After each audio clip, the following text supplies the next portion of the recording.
नमस्कार, हे आहे कोकणचा नंबर 1 महा चॅनल कोकण 7 लाईव्ह आणि आपण पाहत आहात सकाळच्या टॉप न्यूज।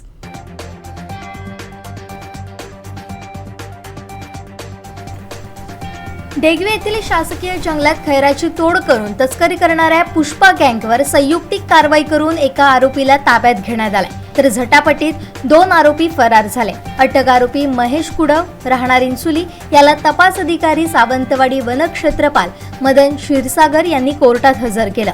त्याला 1 दिवसाची वनकोठडी सुनावण्यात आली। फरार आरोपी सुदीन अगरवडेकर मंथन आईर यांचा कसून शोध घेतला जातोय।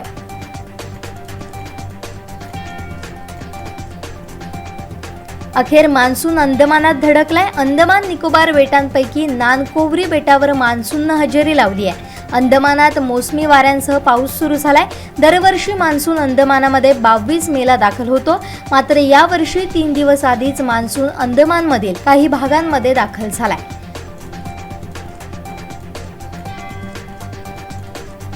आरबीआयनं 2000च्या नोटा परत घेण्याचा निर्णय घेतलाय।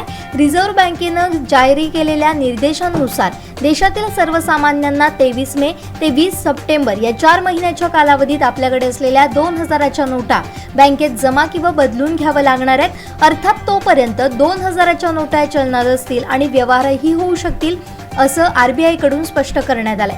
आरबीआयच्या निर्णयावरून अर्थतज्ञ अजित अभ्यंकर यांनी केंद्र सरकारवर टीका केली आहे। या निर्णयामुळे भारताच्या अर्थव्यवस्थेवर मोठा परिणाम होणार असल्याचं अजित अभ्यंकर म्हणाले।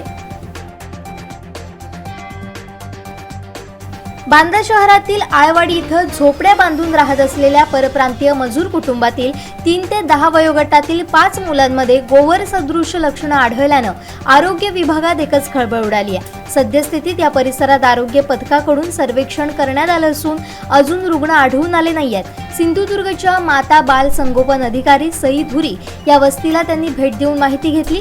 गोवर ही संसर्गजन्य साथ असल्यानं स्थानिकांनी काळजी घेण्याचं आवाहन वैद्यकीय अधिकारी डॉक्टर मयुरेश पटवर्धन यांनी केलंय। मुंबई गोवा कोकण रेल्वे मार्गावर वंदे भारत एक्सप्रेस ट्रेनची यशस्वी चाचणी झाल्यानं मुंबई गोवा दरम्यान वंदे भारत सेवा नियमित सुरू करण्याचा निर्णय रेल्वे मंत्रालयानं घेतलाय। 29 मे पासून ही सेवा सुरू होणार असून मडगाव इथं देशाचे पंतप्रधान नरेंद्र मोदी हे हिरवा झेंडा दाखवणार आहेत। याआधी मुंबई ते गांधीनगर, मुंबई ते शिर्डी आणि मुंबई ते सोलापूर या मार्गावर वंदे भारत एक्सप्रेस गाड्या धावत आहेत।